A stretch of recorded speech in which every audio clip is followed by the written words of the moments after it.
खेसारी भैया के वो गाना होता रंगदारी सॉन्ग, जो कि भोजपुरी इंडस्ट्री में जितना भी कलाकार बड़े ना, सब कोई गाना के पीछे पीछे लोग चले। हम इतना दावा के साथ काहे कह रहा बानी कि भैया के ट्रेजर भी आ चुकल बा। तो ट्रेजर देखला के बाद बहुत कुछ मालूम चलला कि गाना आवे वाला ही कैसन बाटे। तो सब चीज तू लोग विस्तार से बताए कोशिश करम। बस तू लोग से रिक्वेस्ट इतना ही रही, वीडियो के दबा के तू लोग यार दोस्त संगतिया के पास सबके पास शेयर कर, ताकि बतावा तू लोग उन लोग के भी कि खेसारी भी एक एंट्री होगा था रंगदारी सॉन्ग के साथ में।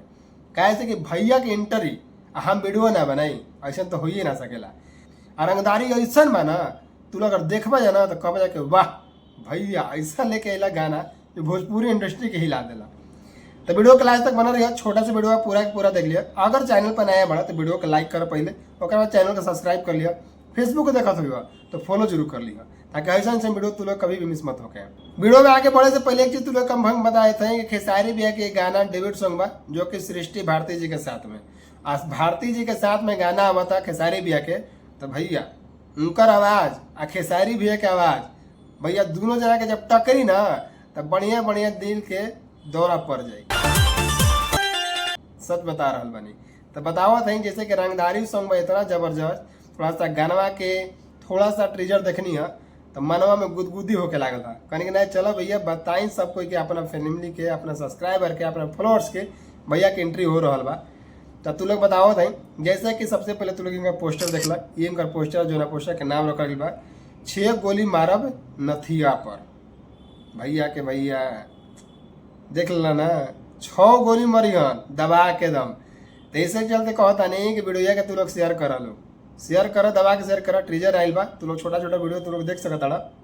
भैया की एंट्री होता एकदम गाड़ी से, तो लागत था कि भैया जबरदस्त एकदम गाना बा, एकदम जबरदस्त भोजपुरी इंडस्ट्री के हिला के रख दिए। तो तू लोग बताया था गाना के म्यूजिक देले बड़न, जो कि प्रियांशु सिंह एकदम मस्त गाना के म्यूजिक देवेलन। आ प्रिंस प्रियदर्शी गाना के लिखे बड़न। मतलब दोनों जना के जोड़ी इतना बढ़िया बा नहीं गाना में ना, ऐसे कि दोनों जना जब काम करलन जो गाना में ना, तो मतलब कि वो गाना सुपर डुपर हिट होकेला। आ खेसारी भी एक आवाज में तो समझ लग कहाँ तक गाना पहुंच जाए। तो वैसे ही तू लोग प्यार दिया, जो ना गाना पर तू लोग पीछे प्यार दिले रहा, जो ना एल्बम के नाम रख लगी रहे अहिर के दिमाग, वैसे ही तू लोग प्यार दिया यो गाना पर। तो हमारे वीडियो को दबा के तू लोग शेयर करो, ताकि सबके बता दिया, तभी तो उतना प्यार मिली। तो खेसारी भैया के पूरा प्यार देवे खातिर वीडियो को शेयर करो। और खेसारी भैया के ट्रेजर तू लोग छोटा छोटा वीडियो देख सकता। बहुत ही लाजवाब, बहुत ही सुंदर बा गाना। हमारा देखे से लागता, तू लोग के का लागता कमेंट बॉक्स में अपना राय दा। पूरा के पूरा कमेंट बॉक्स में तू लोग के इंतजार कर रहा बा, खाली पड़ल बा एकदम। तो अपना राय जरूर दिया, कैसे कि ट्रेजर देखला के बाद थोड़ा बहुत पता चलेला कि आवे वाला ये गाना कैसन बा।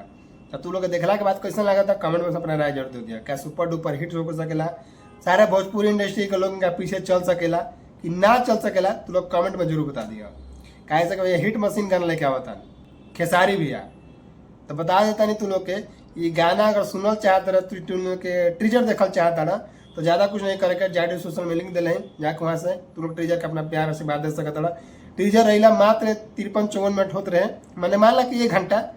तो हम वीडियो को देखनी है, तो चलिए 16 बताओ सब कोई के भैया के गाना आ रहा बा। ये पूरा वीडियो अगर तू लोग देखल चाहता रहा तो वीडियो के लास्ट तक बना रहे, तू लोग हम बता दें गाना कब तक तू लोग सुने के मिल जाए। तो ज़्यादा कुछ नहीं करे के, जितना भी लोग नया हमारे आयल हुई ये वीडियो के देख रहे हैं, तो अगर फेसबुक पर देखते फॉलो जरूर कर लिहन। अगर चैनल पर हुई तो वीडियो को लाइक करके और चैनल के सब्सक्राइब कर लिहन। कैसे कि नेक्स्ट टाइम ऐसा वीडियो लेके आई तो तू लोग सबसे पहले देखे और सुने के लिए मिल सके। तो बता देता नहीं खेसारी भैया का गाना ये आई, जो कि ग्लोबल म्यूजिक जैक्सन से। और कब आई तो तू लोग जानला 7:15 पर कल आवे वाला बा, यानी कि 7 तारीख है। 7 तारीख है 7:15 पर गाना पूरा के पूरा एकदम तहलका तूफान और मतलब कि हलचल मचाते हुए आई 7 बजे। तब तू लोग वीडियो के दबा के शेयर करो। हमारा आशा ना पूरा विश्वास बा कि जितना भी लोग हमारे वीडियो के देख रहे बड़े सबको वीडियो के शेयर करी और कमेंट एक को जरूर करी कि भैया के गाना ये आवेला कैसन हो सकेला। तो बस यही इतना बताए खातिर वीडियो में आई रहनी है कि खेसारी भैया की एंट्री हो रहा बा, जो कि रंगदारी सॉन्ग के साथ में खेसारी लाल यादव जी और सृष्टि भारती, ये दोनों जना के आवाज़ तू लोग देखे के सुने के मिली। अब पारुल यादव जो बाड़ी वीडियो में काम कर रहा बड़ी खेसारी लाल यादव जी के साथ में। तो तू लोग कैसा लगा था ट्रेजर, तू लोग कमेंट में जरूर बताइए। आवे वाला गाना कैसा होगी वो भी थोड़ा कमेंट कर दिया, ताकि हम भी देखी भैया तू लोग के कितना मतलब कि अंदाजा लगा सकता है गाना आवे वाला कैसा होखेला। तो चलो मिला था किसी नेक्स्ट वीडियो के साथ में, तब तक खातिर जय हिंद।